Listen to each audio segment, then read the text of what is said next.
నమస్తే మాస్టర్స్. ధ్యాన మిత్రులందరికీ నా ఆత్మ ప్రణామములు. పరమహంస యోగానంద ఒక యోగి ఆత్మకథ. అధ్యాయం 34. హిమాలయాల్లో మహాభవన సృష్టి. బాబాజీ మొట్టమొదటిసారిగా లాహిరి మహాశైలిని కలుసుకున్న వృత్తాంతం. మైమరిపించే కథ. మరణం లేని మహాగురువుల గురించి వివరంగా తెలిపే వాటిలో అది ఒకటి. ఒక అద్భుత కథకు ఆ ముఖంగా ఈ మాటలు అన్నవారు స్వామి కేవలానంద గారు. ఆయన మొట్టమొదటిసారి ఈ కథ చెప్పినప్పుడు నేను అక్షరాల మంత్రముగ్ధుని అయ్యాను. అనేక ఇతర సందర్భాల్లో కూడా ఈ కథ మళ్ళీ చెప్పమని సౌమ్యమూర్తులైన నా సంస్కృతం ట్యూటర్ గారిని కోరాను. దరిమిల శ్రీ యుక్తేశ్వర్ గారు కూడా వస్తుతః అవే మాటలు చెప్పారు. లాహిరి మహాశయ శిష్యులైన వీరిద్దరూ ఈ అద్భుత కథను సూటిగా తమ గురుదేవుల నోటి నుంచే విన్నారు.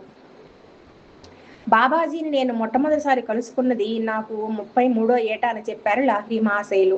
1861 శరత్కాలంలో నేను దానాపూర్లో ఉండేవాణ్ణి. గవర్నమెంట్ మిలిటరీ ఇంజనీరింగ్ డిపార్ట్మెంట్లో అకౌంటెంట్గా పనిచేస్తూ ఉండేవాణ్ణి. ఒకనాడు ప్రొద్దున మా ఆఫీసు మేనేజర్ నన్ను పిలిపించాడు. లాహిరి, మన ప్రధాన కార్యాలయం నుంచి ఇప్పుడే ఒక తంతి వచ్చింది. నువ్వు రాణికేతుకు బదిలీ అవుతున్నావు. అక్కడ ఇప్పుడు ఒక సైనిక స్థావరం ఏర్పాటవుతోంది. నేను ఒక బంట్రోతును వెంటబెట్టుకుని 500 మైళ్ళ ప్రయాణం ఆరంభించాను. గుర్రం మీద, బగ్గీ మీద ప్రయాణాలు సాగిస్తూ 30 రోజుల్లో హిమాలయ ప్రాంతంలో ఉన్న రాణిఖేత్ చేరుకున్నాను. నా ఆఫీసు పనులు భారమైనవేవీ కావు. ఆ రమణీయ పర్వత ప్రదేశాల్లో హిమాలయ తిరుగుతూ గంటలకి గంటలు గడిపేవాణ్ణి. ఆ ప్రాంతం మహామునుల నివాసం చేత పునీతమైందన్న జనశ్రుతి నా చెవిన పడింది. వాళ్ళని చూద్దామని నాలో గట్టి కోరిక కలిగింది. ఒకనాడు మధ్యాహ్నం అలా తిరగడంలో నన్నెవరో పిలుస్తూ ఉండటం విని ఆశ్చర్యపోయాను. జోరుగా ద్రోణగిరి పర్వతం ఎక్కుతూ పోయాను. అడవిలో చీకటి ముసురుకుపోయేలోగా నేను వెనక్కి తిరిగి రాలేనేమో అన్న ఆలోచనతో ఒక్క రవ్వ దిగులు కలిగింది. చివరికి చెట్లు లేని ఒక వెల్లడి ప్రదేశానికి చేరాను. దానికి ఈ పక్క ఆ పక్క గుహలు కనిపిస్తున్నాయి. రాతిగొట్టు కొండ అంచుల్లో ఒక దాని మీద పడుచు వయస్సు ఆయన ఒకరు చిరునవ్వు నవ్వుతూ నించున్నారు. నాకు స్వాగతం చెబుతున్నట్లుగా చెయ్యి చాపారు. ఆయన రాగిరంగు జుట్టు ఒక్కటి మినహాయిస్తే అచ్చుమచ్చు నా పోలికలోనే ఉండటం చూసి ఆశ్చర్యపోయాను. లాహిరి, వచ్చేశావా అంటూ ఆ సాధువు నన్ను ఆప్యాయంగా హిందీలో పలకరించారు. ఈ గుహలో విశ్రాంతి తీసుకో. నిన్ను పిలిచిన వాణ్ణి నేనే. పరిశుభ్రమైన ఒక చిన్న గుహలోకి ప్రవేశించాను. దాంట్లో చాలా ఉన్ని గొంగళ్ళు, కొన్ని కమండలాలు ఉన్నాయి. లాహిరి, ఆ ఆసనం జ్ఞాపకం ఉందా నీకు అంటూ ఆ యోగి ఒక మూల మడిచిపెట్టి ఉన్న గొంగడి వైపు చూపించారు. లేదండి, నా సాహసయాత్రలో ఎదురవుతున్న వింతకు నేను కొద్దిగా విస్మితుడిని అయ్యాను. నేనిప్పుడు చీకటి పడేలోగా వెళ్ళిపోవాలండి. పొద్దున ఆఫీసులో నాకు పని ఉంది అన్నాను. ఆ విచిత్ర సాధువు ఇంగ్లీష్లో జవాబిచ్చారు. ఆఫీసును రప్పించింది నీ కోసం కానీ నిన్ను ఆఫీసు కోసం కాదు. ఈ వనవాసి సాధువు ఇంగ్లీష్లో మాట్లాడటమే కాకుండా క్రీస్తు మాటల్ని అన్వయించి చెప్పడం విని నేను మోగపోయాను. నా తంతి పనిచేసినట్లు తెలుస్తోంది. ఆ యోగి చేసిన వ్యాఖ్య నాకు ఆగమ్యంగా ఉంది. దాని అర్థమేమిటి అని అడిగాను. నేను చెప్పింది నిన్నీ నిర్జన ప్రదేశాలకు రప్పించిన టెలిగ్రామ్ సంగతి. నీకు రాణికేతుకు బదిలీ కావాలని నీ పై ఆఫీసుల మనస్సుకు నిశ్శబ్దంగా సూచించిన వాణ్ణి నేను. ఎవరైనా మానవజాతితో తన ఏకత్వాన్ని అనుభూతి కావించుకున్నప్పుడు అన్ని మనస్సులు అతనికి ప్రసారణ కేంద్రాలవుతాయి. వాటి ద్వారా అతడు ఇచ్ఛానుసారంగా పనిచేస్తాడు అంటూ ఆయన, లాహిరి, ఈ గుహ నీకు తప్పకుండా తెలిసిన దానిలాగానే కనిపిస్తోంది కదూ అని అడిగారు. నేను దిమ్మెరపోయి మౌనం దాల్చి ఉండడంతో ఆ సాధువు నా దగ్గరికి వచ్చి నా నుదుటి మీద మెల్లగా తట్టారు. ఆయన అయస్కాంత స్పర్శతో నా మెదడంతటా అద్భుతమైన ఒక విద్యుత్ ప్రవాహం ప్రసరించింది. నా గత జన్మ తాలూకు మధురమైన బీజస్మృతుల్ని మేలుకొలిపింది. జ్ఞాపకం వచ్చింది. పట్టలేని ఆనందంతో వెక్కి వెక్కి ఏడవటం వల్ల నా గొంతు సగం పూడుకుపోయింది. మీరు నా గురుదేవులు బాబాజీ, ఎప్పటికీ నా వారే. గత కాలపు దృశ్యాలు సుస్పష్టంగా నా మనస్సులో మెదులుతున్నాయి. ఇక్కడ ఈ గుహలోనే గడిపాను. కిందటి జన్మలో చాలా ఏళ్ళు చెప్పనలవి కాని జ్ఞాపకాలు నన్ను ముంచెత్తేస్తూ ఉంటే కన్నీళ్లు నింపుతూ గురుదేవుల పాదాలను చుట్టేసుకున్నాను. నువ్వు నా దగ్గరికి తిరిగి వస్తావని 30 ఏళ్ల పైబడి నీ కోసం కాసుకుని ఉన్నాను. బాబాజీ గొంతులో దివ్య ప్రేమ తొణికిసలాడింది. నువ్వు మరణానంతర జీవితపు కల్లోల తరంగాల్లోకి జారి అదృశ్యమైపోయావు. నీ కర్మ అనే మంత్రదండం నిన్ను తాకింది. దాంతో నువ్వు వెళ్ళిపోయావు. నువ్వు నన్ను చూడలేకపోయినా నీ మీద నుంచి నా చూపు ఎన్నడూ చెదరలేదు. మహిమాన్వితులైన దేవదూతలు ప్రయాణం చేసే తేజోమయ సూక్ష్మసాగరం మీద నిన్ను వెన్నంటే వచ్చాను. తల్లి పక్షి తన పిల్లలను కాపాడుకుంటూ ఉన్నట్లుగా చిమ్మ చీకట్లో, తుఫానులు, అల్లకల్లోలంలో, వెలుగులో నీ వెనకాలే ఉంటూ వచ్చాను. మానవోచితమైన మాతృ గర్భవాస జీవితం నువ్వు పూర్తి చేసుకొని పసిపాపడుగా భూమి మీద పడ్డప్పటి నుంచి నా కన్నెప్పుడు నీ మీదే ఉంది. చిన్నతనంలో నువ్వు గర్లి ఘన్ని ఇసుక దిబ్బల్లో పద్మాసనం వేసి కూర్చుని నీ చిన్నారి వంటిని ఇసుకతో కప్పేసుకుని ఉన్నప్పుడు నేను అదృశ్యంగా అక్కడే ఉన్నాను. ఫలించిన ఈ శుభదినం కోసం ఓపికగా ఎదురు చూస్తూ నెలలకు నెలలు, ఏళ్లకు ఏళ్ళు నిన్ను కనిపెట్టుకునే ఉన్నాను. ఇప్పటికి నువ్వు నా దగ్గర ఉన్నావు. ఇదిగో నీ గుహ. పూర్వం నుంచి నీకు ప్రియమైనది. నీ కోసం దీన్ని ఎప్పటికీ శుభ్రంగా సిద్ధంగా ఉంచాను. పునీతమైన నీ గొంగడి ఆసనం ఇదిగో. విశాలమవుతున్న నీ హృదయాన్ని దైవభక్తితో నింపడం కోసం నువ్వు నిత్యము కూర్చున్నది ఇక్కడే. నేను తయారు చేసి ఇచ్చిన అమృతాన్ని తాగడానికి నువ్వు తరచూ ఉపయోగిస్తూ వచ్చిన గిన్నె ఇదిగో. చూడు, ఈ ఇత్తడి గిన్నె ఎంత తళతళలాడేలా మెరుగు పెట్టి ఉంచాను. ఎందుకు? ఎప్పుడో ఒకనాడు నువ్వు మళ్ళీ దాంతో తాగుతావని. నాయన, ఇప్పుడు అర్థమైందా నీకు? గురుదేవా, ఏం చెప్పగలను నేను అంటూ తడబడుతూ మెల్లగా అన్నాను. ఇటువంటి అమర ప్రేమ గురించి ఎక్కడైనా ఎవరైనా విన్నారా? నా శాశ్వత నిధిని, జీవితంలోనూ మరణంలోనూ కూడా నా వారైన గురుదేవుల్ని, ఆనంద తన్మయుణ్ణి తదేకంగా చూస్తూ ఉండిపోయాను. లాహిరి, నీకు పరిశుద్ధి అవసరం. ఈ గిన్నెలో ఉన్న నూనె తాగి ఏటి ఒడ్డున పడుకో అన్నారు బాబాజీ.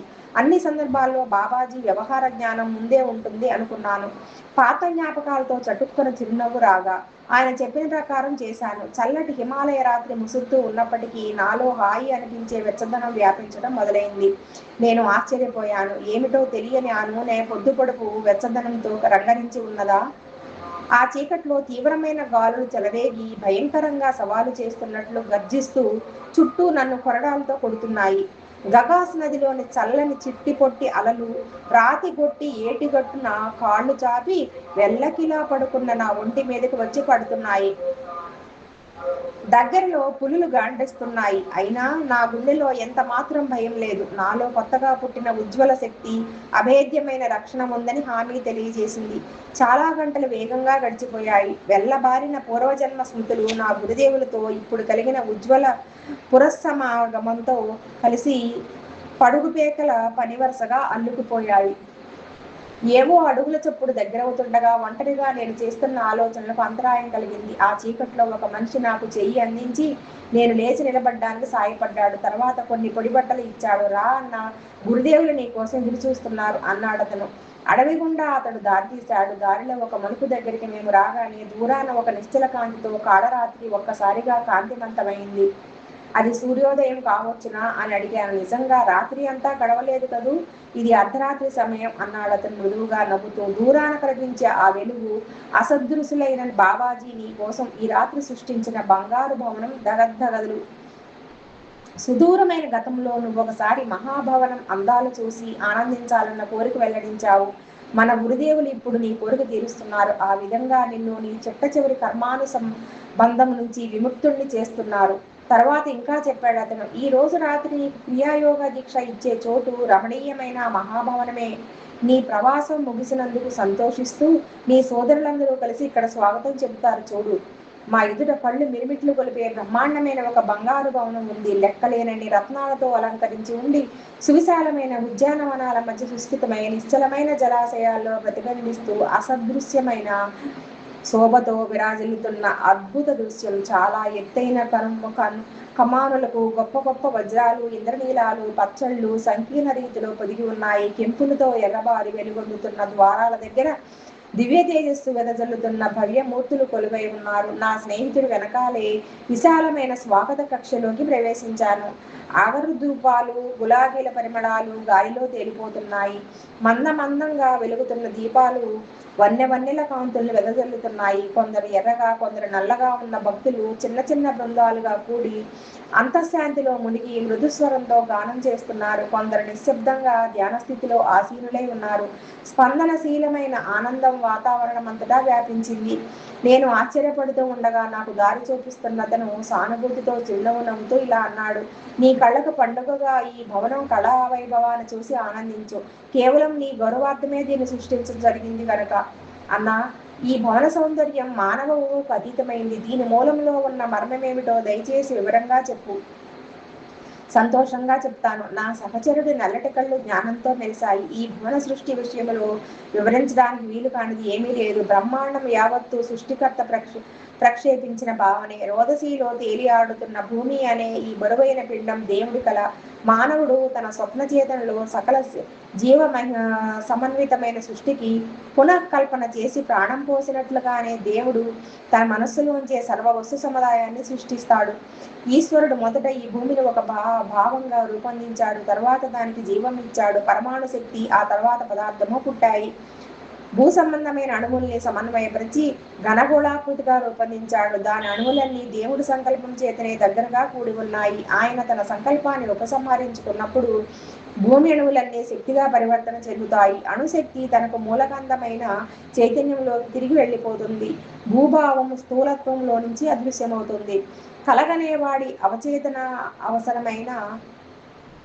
అవచేతనపరమైన ఆలోచన అతని స్వప్న వస్తువును రూపొందిస్తుంది. మెలకువలో ఆ సంయోజక ఆలోచన ఉపసంహారమైనప్పుడు ఆ స్వప్నము, దాని మూలకాలు కూడా లయమైపోతాయి. మనిషి కళ్ళు మూసుకుని ఒక స్వప్న జగత్తును సృష్టిస్తాడు. మేలుకోగానే అప్రయత్నంగానే దాన్ని కరిగించేస్తాడు. ఇందులో అతను దేవుడి మౌలికాదర్శాన్ని అనుసరిస్తాడు. అదేవిధంగా అతను విశ్వచైతన్య జాగృతి పొందినప్పుడు బ్రహ్మాండ స్వస్వరూపమైన స్వప్న రూపమైన విశ్వభ్రాంతిని కూడా అప్రయత్నంగానే కరిగించేస్తాడు. సర్వార్థ సాధకమైన అనంత సంకల్పంతో అనుసంధానం పొంది బాబాజీ మూలకణువుల్ని సుసంయుక్తమైన ఏ రూపంలోనైనా సాక్షాత్కరించవలసిందిగా ఆదేశించగలరు. క్షణమాత్రంలో నెలకొల్పిన ఈ బంగారు భవనం ఈ భూమి ఎంత వాస్తవమైనదో అంత వాస్తవమైనది. బాబాజీ ఈ సుందర సౌధాన్ని తన మనస్సులో నుంచి సృష్టించారు. దాని పరమాణువుల్ని తమ సంకల్ప శక్తి చేత సుసంఘటితంగా నిలిపి ఉంచుతున్నారు. దేవుడి ఆలోచన ఈ భూమిని సృష్టించినట్లు, ఆయన సంకల్పం దీన్ని నిలిపి ఉంచుతున్నట్లుగానే ఈ భవనం ప్రయోజనం తీరిపోగానే బాబాజీ దీన్ని అదృశ్యం చేసేస్తారు అని చెప్పాడు. ఆశ్చర్యంతో నేను అవాక్కునై ఉండిపోగా నాకు దారి చూపిస్తున్నారు ఆయన. ఆ భవనం వైపు చేయి చాపి చూపిస్తూ ఇలా అన్నాడు. అమూల్య రత్నాలతో అద్భుతంగా అలంకృతమై దగద్గాయమానంగా ఉన్న ఈ రాజసౌధం మానవ ప్రయత్నంతో నిర్మించింది కాదు. దాని బంగారము, రత్నాలు కష్టపడి గనిలో నుంచి తవ్వినవేమీ కావు. ఇది మానవుడికి ఒక గొప్ప సవాలుగా ఘనరూపంలో దృఢంగా నిలిచి ఉంది. బాబాజీ మాదిరిగానే తనను దైవ సంతానంగా అనుభూతం గావించుకున్నవాడు తనలో మరుగుపడి ఉన్న అనంత శక్తుల చేత ఏ లక్ష్యాన్నైనా చేరుకోగలడు. ఒక మామూలు రాతిలో కూడా బ్రహ్మాండమైన అణుశక్తులు గుప్తంగా నిక్షిప్తమై ఉంటాయి. అదేవిధంగా అత్యల్పుడైన మర్చుడు సైతం దివ్యశక్తి ఉత్పాదక స్థానమే. ఆ సాధువు దగ్గరలో ఉన్న ఒక బల్ల మీద నుంచి నాజూకు పనితనం ఉట్టిపడే పూల పాత్ర ఫ్లవర్ వాజ్ ఒకటి అందుకున్నాడు. దాని పిడి వజ్రాలతో మెరిసిపోతుంది. మన మహాగురువులు అనేక లక్షల స్వతంత్ర విశ్వకిరణాల్ని గరిహింపచేసి ఈ సౌధం నిర్మించారు అంటూ చెప్పసాగాడతను. ఈ పూల పాత్ర, దీని వజ్రాలు కూడా తాకి చూడు. ఇంద్రియానుభవ పరీక్షలన్నింటికి నిలబడతాయివి. పూల పాత్రను పరీక్షించాను. దాంట్లో 15 వజ్రాలు ఒక రాజు దగ్గర ఉండదగినవి. దగదగా మెరిసే బంగారం గదిగోడల్ని చేత్తో తడిమాను. నా మనస్సులో గాఢమైన సంతృప్తి వ్యాపించింది. గత జన్మల నుంచి నా అవచేతనలో ఉన్న కోరిక ఒకటి ఒకేసారి తీరినట్లు, నశించినట్లు కూడా అనిపించింది. మహాప్రసాదంలోకి దారితీసిన ఈ మిత్రుడు అలంకారాలతో శోభిస్తున్న కమానుల గుండా, నడవల గుండా కొన్ని గదుల్లోకి నన్ను నడిపించాడు. ఒక చక్రవర్తి ప్రాసాదంలో ఉండే రీతిగా గొప్ప ఉపకరణాలు అమర్చి ఉన్నాయి ఆ గదులు. మేము ఒక విశాలమైన హాలులోకి ప్రవేశించాం. దాని మధ్యలో ఒక సింహాసనం ఉంది. దానికి ఉజ్వల వర్ణ మేళనంతో దీప్తులు విరజమ్మే రత్నాలు పొదిగి ఉన్నాయి. అక్కడ పద్మాసనంలో ఆసీనులై ఉన్నారు మహామహులు బాబాజీ. నిగనిగలాడుతున్న నేల మీద ఆయన పాదాల ముందు మోకరిల్లాను. లాహిరి, నువ్వు ఇంకా బంగారు భవనం కోసం కన్న కలల కోరికతోనే ఆనందిస్తున్నావా? నా గురుదేవుల కళ్ళు వారి నీలమణుల్లాగే నిగనిగలాడుతున్నాయి. మేలుకో, నీ నీ లౌకిక తృష్ణలన్నీ శాశ్వతంగా తీరబోతున్నాయి. గూఢమైన ఆశీర్వచనాలు అస్పష్టంగా పలికారు. నాయనా లే, క్రియాయోగం ద్వారా దైవరాజ్యంలోకి ప్రవేశించడానికి దీక్ష తీసుకో. బాబాజీ చేయి చాపారు. ఒక హోమాగ్ని గుండం వెలిసింది. దాని చుట్టూ పండ్లు, పూలు అమిరి ఉన్నాయి. జాజ్వలమానమైన ఈ అగ్నివేదిక ముందు మోక్షకారకమైన యోగ ప్రక్రియ దీక్ష స్వీకరించాను. బ్రాహ్మ ముహూర్తంలో క్రతువు పూర్తి అయింది. ఆనంద తన్మయ అవస్థలో నాకు నిద్ర అవసరమని అనిపించలేదు. అమూల్య నిధులతో, అద్భుత కళాఖండాలతో నిండి ఉన్న మహాసౌధంలోని గదులన్నిటిలోనూ తిరిగి తరువాత ఉద్యానవనాన్ని సందర్శించాను. దగ్గరలో నిన్నటి రోజున నేను చూసిన గుహలన్నీ రాతిగొట్టు కొండ అంచుల్ని గమనించాను. కానీ అప్పుడివి ఒక మహాసౌధాన్ని పూలతోటల్ని ఆనుకుని లేవు. చల్లటి హిమాలయ సూర్యరశ్మిలో అద్భుతంగా మెరిసిపోతున్న ప్రసాదంలో మళ్ళీ అడుగుపెట్టి నా గురుదేవుల సన్నిధికి చేరాను. ఆయన ఇంకా సింహాసనం మీద ఉపనిష్ఠులై ప్రశాంత శిష్యగణం చేత పరివేషితులై ఉన్నారు. లాహిరి, నీకు ఆకలి వేస్తోంది అంటూ బాబాజీ కళ్ళు మూసుకో అన్నారు. నేను మళ్ళీ కళ్ళు తెరిచేసరికి మనోహరమైన మహాసౌధము, దాని ఉద్యానవనాలు అదృశ్యమైపోయాయి. నా శరీరము, బాబాజీ రూపము, వారి శిష్యుల రూపాలు అదృశ్యమైన మహాసౌధం స్థానంలో ఎండపడుతున్న రాతి గుహల ద్వారాలకు దగ్గరలోనే కటిక నేల మీద ఉన్నాయి. బంగారు భవనం మాయమైపోతుందని దాంట్లో బందీలై ఉన్న పరమాణువులు విడుదలయ్యి తాము ఉద్భవించడానికి మూలకందమైన ఆలోచన సార రూపంలో లయమవుతాయని నన్ను ఇక్కడికి తీసుకువచ్చిన ఆయన చెప్పిన సంగతి గుర్తు చేసుకున్నాను. నేను ఆశ్చర్యంతో స్తంభించిన నా గురుదేవుల వంక సంపూర్ణ విశ్వాసంతో చూశాను. అలౌకిక అద్భుత ఘటనలు జరుగుతున్న ఈ రోజు ఇంకా ఏం ఆశించాలో నాకు తెలియలేదు. భవనాన్ని సృష్టించడానికి ఆశించిన ప్రయోజనం ఇప్పుడు నెరవేరింది అన్నారు బాబాజీ. నేల మీద నుంచి ఒక మట్టి పాత్ర ఎత్తారు. అక్కడ చెయ్యి పెట్టి నువ్వు కోరిన భోజన పదార్థం ఏదైనా సరే తీసుకో. ఖాళీగా వెడల్పుగా ఉన్న మట్టి పాత్రను ముట్టుకున్నాను. వెన్న పూసిన వేడి వేడి లూచీలు, పూరీల మాదిరి రొట్టెలు, కూర, మిఠాయిలు కనిపించాయి. నేను అవి తింటూ ఉంటే ఎప్పటికప్పుడు ఆ పాత్ర నిండి ఉండటం గమనించాను. భోజనం అయిన తర్వాత మంచినీళ్ల కోసం చుట్టూ కలయి చూశాను. మా గురుదేవులు నా ఎదుట ఉన్న పాత్ర వేరే చూపించారు. అందులో ఉన్న భోజన పదార్థం అదృశ్యమైంది. దాని బదులు నీళ్లున్నాయి. దైవ సామ్రాజ్యంలో ఐహిక అవసరాలు తీర్చే రాజ్యం కూడా కలిసే ఉంటుందని కొద్ది మంది మత్స్యమానవులే ఎరుగుదురు అన్నారు బాబాజీ. దైవ సామ్రాజ్యం భూమికి కూడా వ్యాపించి ఉంటుంది. కానీ భూ సామ్రాజ్యం స్వభావరీత్యా భ్రాంతి మూలకమైనందువల్ల దాంట్లో సత్యసారం ఉండదు. దేవ, కిందటి రాత్రి మీరు స్వర్గంలోనూ భూమి మీద ఉన్న అందాలకు గల సంబంధాన్ని కళ్ళకు కట్టించారు. మాయమైన మహాసౌధాన్ని గురించిన జ్ఞాపకాలతో చిరునవ్వు నవ్వాను. నిజంగా మామూలు యోగి ఎవరు అతి మనోహర విలాస వైభవోపేతమైన పరిసరాల నడుమ పరమాత్ముడి మహత్తర మర్మాల అనుభవ లబ్ధి కోసం దీక్షా స్వీకారం పొందలేదన్నది నిశ్చయం. దానికి ఇప్పటి దృశ్యానికి గల పూర్తి భేదాన్ని ప్రశాంతంగా తిలకించాను. ఆచ్ఛాదన లేని కటిక నేల, ఆకాశపు పైకప్పు, ఆదిమకాలపు ఆశ్రయమిచ్చే గోలు, ఇవి నా చుట్టూ ఉన్న దేవదూతల వంటి సాధువులకు రమ్యమైన సహజ సన్నివేశాల్ని సమకూర్చాయనిపించింది. ఆనాటి మధ్యాహ్నం గత జన్మ సాక్షాత్కాల జ్ఞాపకాలతో పావనమైన నా గొంగడి మీద కూర్చున్నాను. నా గురుదేవుల దగ్గరకు వచ్చి నా తల మీద నిమిరారు. నేను నిర్వికల్ప సమాధిలోకి వెళ్ళి అందులో అవిచ్ఛిన్నంగా 7 రోజుల పాటు ఉండిపోయాను. ఆత్మజ్ఞాన స్తరాల్లో ఒకదాని తర్వాత ఒకటి దాటుతూ సత్యస్వరూపుడి అమరసీనుల్లోకి చుచ్చుకుంటూ పోయాను. మాయావరణాలన్నీ తొలగిపోయాయి. నా ఆత్మ విశ్వాత్ముడి వేదిక మీద సంపూర్ణంగా స్థిరపడింది. 8వ నాడు నేను నా గురుదేవుల పాదాల మీద పడి నన్ను ఎప్పటికీ తమకు దగ్గరగానే తమ పవిత్ర వనభూమిలోనే ఉండనిమ్మని వేడుకున్నాను. ఆయన, ఈ జన్మలో నీ పాత్ర జనబాహుల్యం కళ్ళ ఎదుట నిర్వహించాలి. ఈ జన్మకు పూర్వం అనేక జన్మల్లో నువ్వు ఏకాంత ధ్యాన సాధన భాగ్యం పొందావు. ఇప్పుడు మానవ ప్రపంచంలో కలిసి మసలాలి అన్నారు బాబాజీ నన్ను ఆలింగనం చేసుకుంటూ. నువ్వు వివాహితుడివై సామాన్య కుటుంబంతో ఉద్యోగ బాధ్యతలతో ఉండేదాకా ఈసారి నువ్వు నన్ను కలుసుకోకపోవడంలో గంభీరమైన ప్రయోజనం ఒకటి మరుగుపడి ఉంది. హిమాలయాల్లో మా రహస్య బృందంలో చేరాలన్న ఆలోచనలు నువ్వు పక్కకు పెట్టాలి. నీ జీవితం ఆదర్శ గృహస్థ యోగికి నిదర్శనంగా సేవ చేస్తూ నగర జన సమూహాల మధ్య గడవాలి. దిగ్భ్రమ చెందిన అనేక మంది లౌకిక స్త్రీ పురుషుల ఆక్రందనలు మహామహుల చెవుల్లో పడకుండా పోలేదు అంటూ ఇలా చెప్పారాయన. మనఃపూర్వకంగా ఆపాక్షించి అసంఖ్యాకులకు క్రియాయోగం ద్వారా ఆధ్యాత్మిక ఉపశమనం కలిగించడానికి నువ్వు ఎంపికయ్యావు. సంసార బంధాలతో భారమైన లౌకిక విధులతో చిక్కులు పడుతున్న లక్షలాది జనం తమలాగే సంసారివైన నీ నుంచి కొత్త ఆశ పొందుతారు. అత్యున్నతమైన యోగి ఉపలబ్ధుల సంసారికి అందరానివి కావని వాడు గ్రహించడానికి నువ్వు దారి చూపించాలి. ప్రపంచంలో కూడా వ్యక్తిగత ప్రయోజనోద్దేశం కానీ అనుబంధం కానీ లేకుండా తన బాధ్యతలను నిష్టంగా నిర్వహించే యోగి నిశ్చయమైన ఆత్మజ్ఞాన మార్గంలో పయనిస్తాడు. ప్రపంచాన్ని విడవాలని నిన్ను నిర్బంధించే అవసరం ఏదీ లేదు. ఎందుచేతనంటే లోపల నువ్వు దానికి సంబంధించిన ప్రతి ఒక్క బంధాన్ని పూర్వమే తెంచేశావు. నీ కుటుంబానికి, ఉద్యోగానికి, పౌర జీవనానికి, ఆధ్యాత్మిక జీవనానికి సంబంధించిన విధుల్ని నువ్వు అంతఃకరణ శుద్ధితో నిర్వర్తించడానికి ఇంకా చాలా సంవత్సరాలు మిగిలి ఉన్నాయి.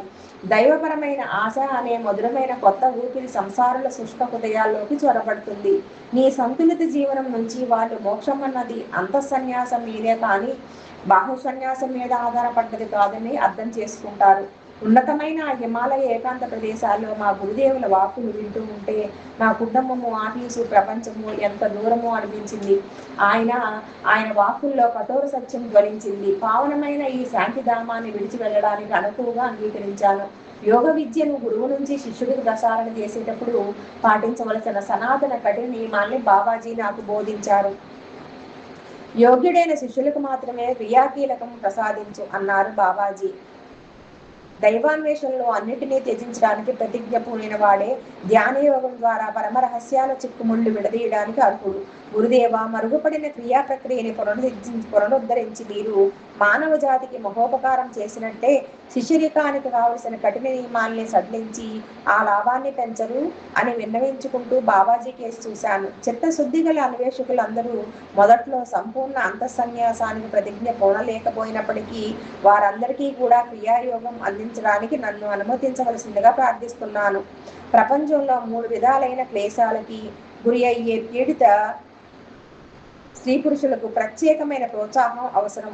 వాళ్ళకి క్రియాయోగ దీక్ష అందకుండా చేసినట్లయితే వాళ్ళెన్నటికీ ముక్తి మార్గమే తొక్కకపోవచ్చు. అలాగే కానీ ఈశ్వరేచ్ఛ నీ ద్వారా వ్యక్తమైంది. వినయంగా నిన్ను సహాయం అడిగే వాళ్ళందరికీ క్రియాయోగ దీక్ష ఇయ్యి అని జవాబిచ్చారు దయామయులైన గురుదేవులు. కొద్దిసేపు మౌనం దాల్చిన అనంతరం బాబాజీ ఇంకా చెప్పారు. స్వల్ప మత్స్యస్య ధర్మస్య త్రాయతే మహతో భయాత్ అని భగవద్గీతలో ఇచ్చిన గొప్ప హామీని నీ శిష్యుల్లో ప్రతి ఒక్కరికి వినిపించు. ఈ ధార్మిక ప్రక్రియ ఏ కొద్దిపాటి అయినా ఆచరణలో పెడితే అది నిన్ను పెద్ద భయం నుంచి కాపాడుతుంది. అంటే జనన మరణ చక్ర పరిక్రమణలో సహజంగా ఉండే మహాక్లేశాల నుంచి కాపాడుతుంది. మర్నాడు ఉదయం నేను వీడుకోలు దీవెన కోసం గురుదేవుల పాదాల దగ్గర మోకరిల్లినప్పుడు ఆయన్ని విడిచి వెళ్ళాలంటే నాలో ఎంత గాఢమైన అయిష్టత ఉందో ఆయన పసిగట్టారు. మనకి ఎడబాటు లేదు నాయన అంటూ ఆప్యాయంగా నా భుజం నిమిరారు. నువ్వు ఎక్కడున్నా నన్ను ఎప్పుడు పిలిచినా తక్షణం నీ దగ్గర ఉంటాను అన్నారు. ఆయన చేసిన అద్భుతమైన ఈ వాగ్దానం వల్ల ఊరట చెంది కొత్తగా పొందిన దివిజ్ఞాన స్వర్ణంతో సంపన్నుని అయ్యి కొండ దిగుదల దారి పట్టాను. ఆఫీసులో నా తోటి ఉద్యోగులు నాకు మనసారా స్వాగతం పలికారు. 10 రోజులుగా వాళ్ళు ఆ హిమాలయ అరణ్యాల్లో నేను దారి తప్పిపోయాననే భావించారు. త్వరలో మా ప్రధాన కార్యాలయం నుంచి ఉత్తరం వచ్చింది. లాహిరి దానాపూర్ ఆఫీసుకు తిరిగి రావాలి అని ఉంది. రాణికేతుకు అతని బదిలీ పొరపాటున జరిగింది. రాణికేత్ విధులు చేపట్టడానికి మరో వ్యక్తిని పంపై ఉండవలసింది. భారతదేశంలో ఈ బహుదూర స్థలానికి నన్ను రప్పించడానికి దారితీసిన సంఘటనల పరస్పర వ్యతిరేక దిశాభిముఖమైన గుప్త ప్రవాహాన్ని తలుచుకుంటూ చిరునవ్వు నవ్వుకున్నాను. దానాపూర్కు తిరిగి వచ్చే ముందు మురాదాబాదులో ఉన్న ఒక బెంగాలీ కుటుంబంతో కొన్నాళ్లు గడిపాను. అక్కడ నన్ను కలుసుకోవడానికి 6 వచ్చారు. ఆధ్యాత్మిక విషయాల మీదకి నేను సంభాషణ మళ్లించేసరికి నాకు ఆతిథ్యం ఇచ్చిన ఆయన నిరాశగా ఇలా అన్నారు. ఈ రోజుల్లో ఇండియాలో సాధువులే కరువయ్యారు. దానికి నేను బాబు, ఈ గడ్డ మీద ఇప్పటికీ ఉన్నారు మహామహులు అంటూ ఆక్షేపణ తెలిపాను. ఉత్సాహం పెళ్లిబగటం వల్ల హిమాలయాల్లో నా అలౌకిక అద్భుత అనుభవాల్ని వాళ్ళకి చెప్పాలన్న ఊపు వచ్చింది నాకు. ఆ మిత్ర బృందం మర్యాద కానీ అపనమ్మకం తెలియపరిచింది. వాళ్ళలో ఒకరు ఊరడింపుగా ఇలా అన్నారు. లాహిరి గారు, పలచబడ్డ ఆ కొండగాలుల్లో మీ మనస్సు ప్రయాసకు గురి అయింది. మీరిప్పుడు చెప్పింది ఏదో పగటి గల సత్యనిష్టమైన ఉత్సాహంతో ఊగిపోయి ఉచితమైన ఆలోచన కొరబడి మాట్లాడాను. నేను గనక పిలిచినట్లయితే నా గురుదేవులు ఇక్కడ ఈ ఇంట్లోనే దర్శనమిస్తారు. ప్రతి ఒక్కరి కళ్ళలోనూ ఆసక్తి మిలమిల్లాడింది. అటువంటి అద్భుతం చూడాలన్న ఉత్సుకత వాళ్లలో కలగడంలో విడ్డూరం లేదు. కొంత మట్టుకు అయిష్టంగానే నేను ప్రశాంతమైన ఒక గది, 2 కొత్త ఉన్ని కొంగళ్ళు కావాలని అడిగాను. గురుదేవులు ఆకాశంలో నుంచి భౌతిక రూపం ధరిస్తారు అన్నాను.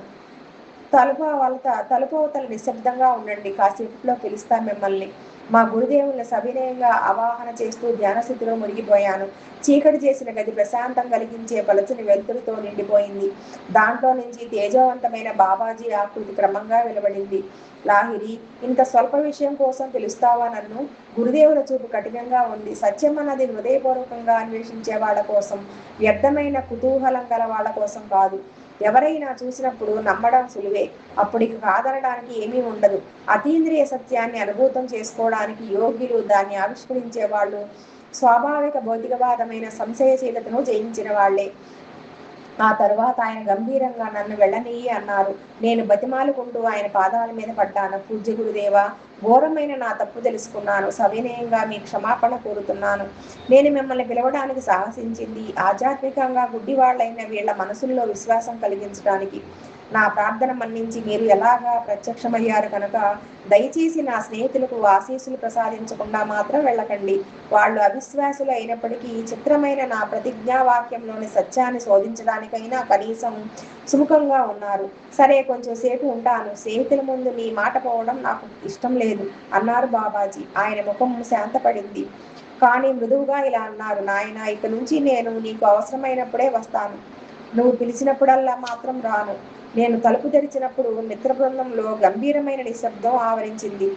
తమ కళ్ళను తామే నమ్మలేక నా మిత్రులు గొంగడి ఆసనం మీద ఉన్న తేజోవంతమైన స్వరూపాన్ని తేరిపార చూశారు. ఇది సామూహిక సమ్మోహనం అంటూ అట్టహాసంగా నవ్వాడొకతను. మాకు తెలియకుండా ఈ గదిలోకి ఎవరూ ప్రవేశించడం అసంభవం. బాబాజీ చిరునవ్వు చిందిస్తూ ముందుకు వచ్చి తమ శరీరంలో నుంచి వెచ్చని గట్టి మాంసాన్ని ముట్టుకుని చూడమని ప్రతి ఒక్కరి దగ్గరికి వెళ్లారు. సందేహాలు పటాపంచలైపోయి మా స్నేహితులు దిగ్భ్రమతో కూడిన పశ్చాత్తాపంతో నేల మీద పడి సాష్టాంగ ప్రమాణం చేశారు. హల్వా తయారు చేయించండి. తమ భౌతిక వాస్తవికత విషయమై అక్కడి వాళ్లకు మరింత నమ్మకం కలిగించడం కోసం బాబాజీ ఈ కోరిక కోరారని నాకు తెలుసు. పాయసం ఉడుకుతూ ఉండగా దివ్యగురువులు చనువుగా మాట్లాడారు. సంశయాలు అయిన ఈ ధామసులు భక్త శిఖామణులైన సెయింట్ వాళ్ళ మాదిరిగా మారిపోవడం గొప్పగా జరిగింది. మేము హల్వా తిన్న తర్వాత బాబాజీ ఒక్కొక్కరినే ఆశీర్వదించారు. హఠాత్తుగా ఒక మెరుపు మెరిసింది. బాబాజీ దేహం తాలూకు రుణ విద్యుదను మూలకాలు తక్షణమే రసాయన విఘటనం చెంది విస్తరించే భాష్మమయ కాంతిలా మారిపోవడం మేము కళ్ళారా చూశాము. దైవానుసంధానం పొందిన గురుదేవుల సంకల్ప శక్తి ఆయన శరీరంగా సంఘటితమై ఉన్న ఈధర్ పరమాణువుల మీద తనకున్న పట్టు సడలించింది. వెంటనే కోట్లాదిగా ఉన్న చిన్న ప్రాణకణిక విస్ఫులింగాలు అనంత ప్రాణాశయంలోకి అంతర్హితమయ్యాయి. మృత్యుంజయుల్ని నా కళతో నేను చూశాను. వాళ్లలో మైత్ర అనే ఆయన పూజ్యభావంతో అన్నాడు. కొత్త జాగృతి కలిగించిన ఆనందంతో ఆయన ముఖబింబమే మారిపోయింది. చిన్నపిల్లవాడు నీటి గొడుగులతో ఆడుకున్నట్లే పరమ గురుదేవులు దేశకాలాలతో ఆట ఆడుకున్నారు. స్వర్గ భూలోకాల కీలకాలు చేతనున్న వ్యక్తిని చూశాను. త్వరలోనే దానాపూర్ తిరిగి వచ్చాను. ఆత్మతత్వంలో దృఢంగా నిలదొక్కుని ఉండి గృహస్థ సంబంధమైన రకరకాల సంసార బాధ్యతలు, ఉద్యోగ బాధ్యతలు మళ్లీ చేపట్టాను అంటూ ముగించారు లాహిరి మహాశయులు. బాబాజీతో జరిగిన మరో సమాగమనానికి సంబంధించిన కథ కూడా లాహిరి మహాశయులు స్వామి కేవలానంద గారికి, శ్రీ యుక్తేశ్వర గారికి చెప్పారు. ఆ సందర్భం నేను నీకు అవసరమైనప్పుడల్లా వస్తాను అన్న వాగ్దానాన్ని పరమగురు దేవులు నెరవేర్చిన అనేక సందర్భాల్లో ఒకటి. అలహాబాదులో కుంభమేళా జరుగుతున్న సన్నివేశం అది అని చెప్పారు లాహిరి మహాశయులు తమ శిష్యులకు. ఆఫీసు పనుల నుంచి కొంచెం వెసులుబాటు దొరికినప్పుడు అక్కడికి వెళ్ళాను. ఈ పవిత్ర ఉత్సవానికి హాజరవటం కోసం దూర దూర ప్రదేశాల నుంచి వచ్చిన సన్యాసి సాధు జనాల గుంపుల మధ్య తిరుగుతూ ఒంటికి బూడిద పూసుకొని చేత్తో భిక్షాపాత్ర పట్టుకుని ఉన్న ఒక తపస్విని చూశాను. ఈ మనిషి మోసగాడిలా ఉన్నాడన్న ఆలోచన నా మనస్సులో పుట్టింది. బాహ్య వైరాగ్య చిహ్నాలు ధరించాడే కాని దానికి సరిపడే అంతరంగం లేనివాడనిపించింది. నేను ఆ తపస్సుని దాటి వెళ్ళగానే నా చూపు బాబాజీ మీద పడి ఆశ్చర్యపోయాను. ఆయన తల అట్టకట్టేసిన ఒక సన్యాసి ముందు మోకరిల్లుతున్నారు. గురూజీ అంటూ ఆయన పక్కకు వెళ్ళాను. మీరు ఇక్కడ ఏం చేస్తున్నారు? నేను ఈ సన్యాసి కాళ్ళు కడుగుతున్నాను. తర్వాత ఈయనకు వంట గిన్నెలు తోమి పెడతాను. బాబాజీ చిన్నపిల్లవాడిలా నా వైపు చూసి చిరునవ్వు నవ్వారు. మనుషులు అధికులైన అధములైన వాళ్ళ దేహాలయాలన్నిటిలోనూ సమానంగానే ఈశ్వరుడు నివసిస్తున్నట్లు చూడాలి. కానీ ఎవరిని నేను విమర్శించకూడదని తాము కోరుతున్నట్లు నాకు తెలియజేస్తున్నారని గ్రహించాను. మహాగురువులు ఇంకా ఇలా చెప్పారు. సాధువుల్లో జ్ఞానుల్ని అజ్ఞానుల్ని కూడా సేవించడం వల్ల నేను అన్నింటికంటే ఎక్కువగా దేవుడికి సంతోషం కలిగించే వినయం అనే సర్వోత్తమ గుణాన్ని అలవర్చుకున్నాను. Like, share, subscribe and click the bell icon.